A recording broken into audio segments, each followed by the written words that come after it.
Hi everyone!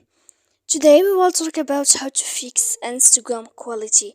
To know how to fix Instagram quality, you should just go to settings like this. We will click.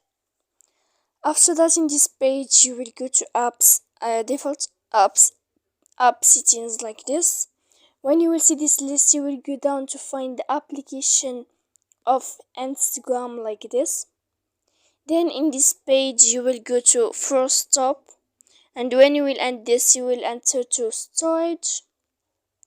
After that, in this page, you will click clear cache.